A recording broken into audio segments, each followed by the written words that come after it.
हाँ जी। पद का टाइम है और आज टर्न हिताक्षी बा का है। अच्छा, वेरी तो गुड। हिताक्षी बा तो आज तो नया नया दिवाली का कपड़ा पहन के आएगा, तो वेरी गुड हिताक्षी बा। चलो ओके, अक्षय काका और दीपक Anand ji, okay you okay?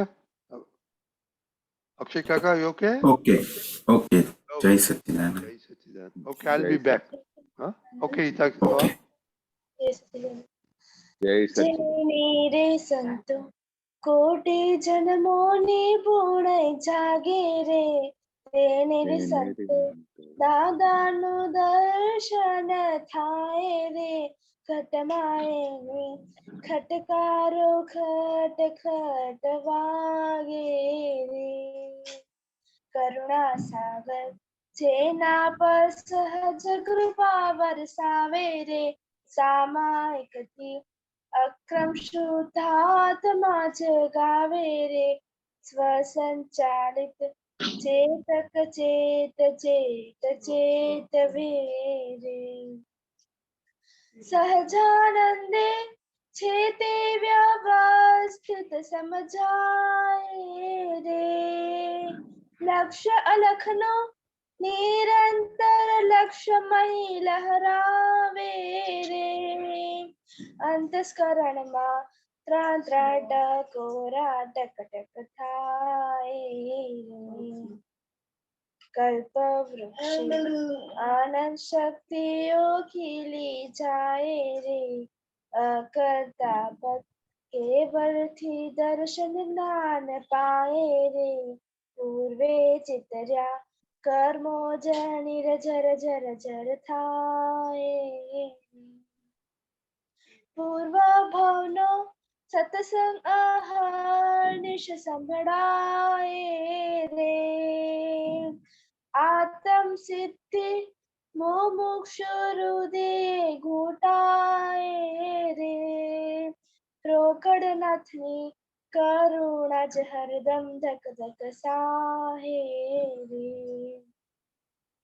लेख विधिना छठी जे कर में लखी जाए रे, मेघ विधिनी दादा थे बदली जनाए रे, स्वयं शुद्धि आँखों थी आंसू टप टप जाए रे, जेनी रे संत कोटि जन्मों ने पुण्य जागे रे, तेने रे संतो દાદાનું દર્શન થાય રે, ખટમાએ ને ખટકારો ખટ ખટ વાગે રે, નિજ ધારાના પાતાળે ઝરણા ઉડી જાય રે, તે સિદ્ધિથી સ્વાધ્યાય પોરા ફોરી ન્યાય રે, જય સચ્ચિદાનંદ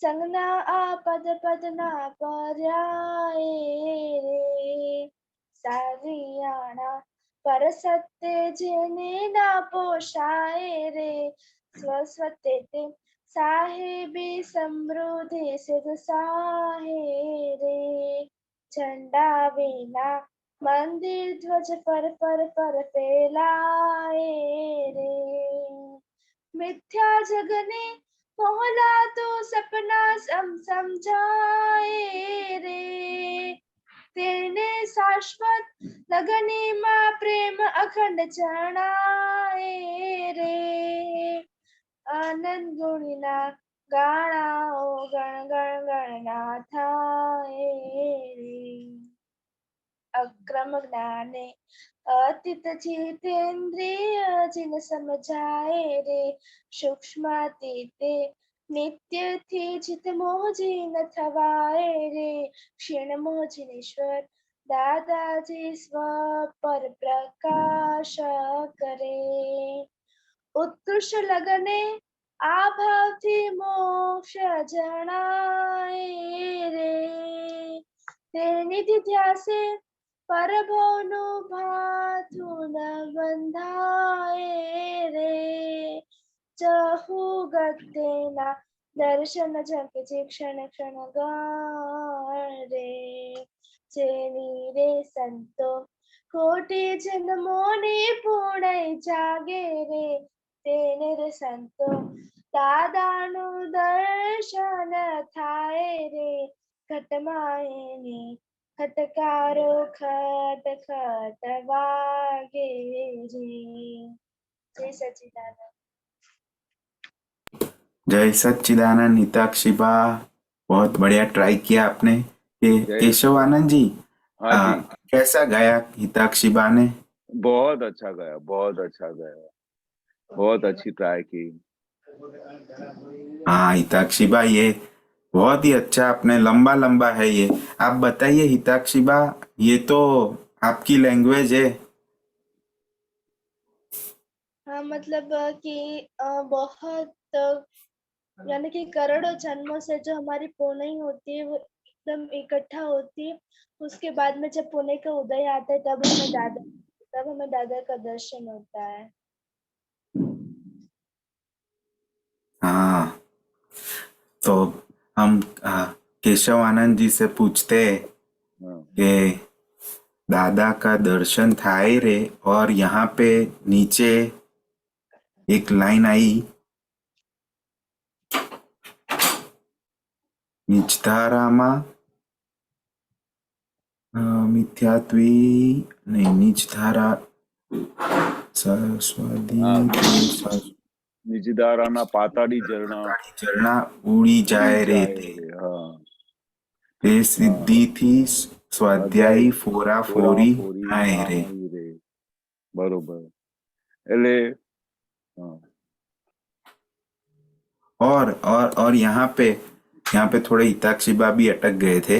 ये हाँ। था उत्कृष्ट लग्ने आ भवती मोक्ष जणाए रे, જણાય રે, તે નિધિ ધ્યાસે પરભવનું ભાથું ના ना બંધાય बंधाए रे। રે। तो बरोबर। केशव आनंद जी, हाँ जी, आपने ही ये दादा भगवान का हमें सबको जो निधि ध्यासन होता है, हाँ, आपने जो फोटो लिए हैं और हम निधि हाँ, ध्यासन अभी कर सकते हैं, तो हाँ, आप बताइए कि ते निधि ध्यासे परभवनु भाथु ना बंधाए रे। बरोबर। वो निधि ध्यासन ऐसी एक चीज होती है कि जो हमारा आता भव है, तो उस भव का हम निधि ध्यासन जो जिस प्रकार से करते हैं, तो उसी प्रकार से हमारा आता जन्म तैयार होता है। और उसमें क्या होता है कि हमको पर भव में, दूसरे भव में हमको क्या चाहिए, तो हमको मोक्ष के सिवाय कुछ नहीं चाहिए। तो उसके सिवाय और कुछ हम बंधाते नहीं है कि मुझे फिर इस संसार में फिर मुझे ये घर चाहिए, ये बंगला चाहिए, ये गाड़ी चाहिए, ये मुझे पढ़ना है, कुछ भी नहीं। सिर्फ प्रभव में क्या हम अपनी तैयारी करते हैं कि ये निधि ध्यासन करने से कि हमारा आपता भाव सीधा दादामय होके मोक्ष की तरफ हमारा द्वार खुल जाता है। उसको बोलते हैं कि प्रभव का हमारा तैयारी अभी हमको क्या करनी है कि हमारे कमिंग बर्थ की जो हमारी तैयारी क्या है कि हमारा आता जन्म ऐसा भव्य हो कि जिसमें मोक्ष के सिवा कुछ भी नहीं हो, सिर्फ मोक्ष ही हो। फिर हमारे व्यवहार से, हमारे मन वचन का से सबको सुख हो, हमारे मन वचन का से लोगों को हम किस तरह से हेल्पफुल हो जाए, सबको ओब्लाइजिंग करे, वैसा हमारा पूरा जीवन ये हो जाए, वैसा निधि ध्यासन का फल प्राप्त होता है। हाँ, बरोबर। हाँ, और वो बहुत ही इंपॉर्टेंट तीसरी जो थर्ड सेंटेंस थी के घटमाए ने खटकारो खट खटो आगे रे। जो जिनको दादा भगवान का ये जो निधि ध्यासन मिल जाए, दादा भगवान का जो मेलाप मिल जावे, कनेक्शन मिल जावे, तो आपको हर घड़ी, हर पल कुछ भी आपने गलत किया, कभी मम्मी का सपोज आपने कहना नहीं माना या कभी कुछ आपने गलत कर दिया, तो आपको बार बार वो टकोर करेगा कि आपने ये गलत किया। ऐसा ऐसा कभी बना नहीं है, कभी हुआ नहीं है। पर इस काल के अंदर हम सबकी बहुत बड़ी पुण्य है कि जिसकी वजह से दादा भगवान का जिनको भी दर्शन हुआ, दादा भगवान का जिसको भी कनेक्शन मिला, दादा भगवान को जिसको भी ये बातें सुनने को मिली, तो वो मिलने के बाद, दादा का कनेक्शन मिलने के बाद वो हमारे अंदर एक नया चीज डेवलप होता है जो हमको बार बार टकोर करता है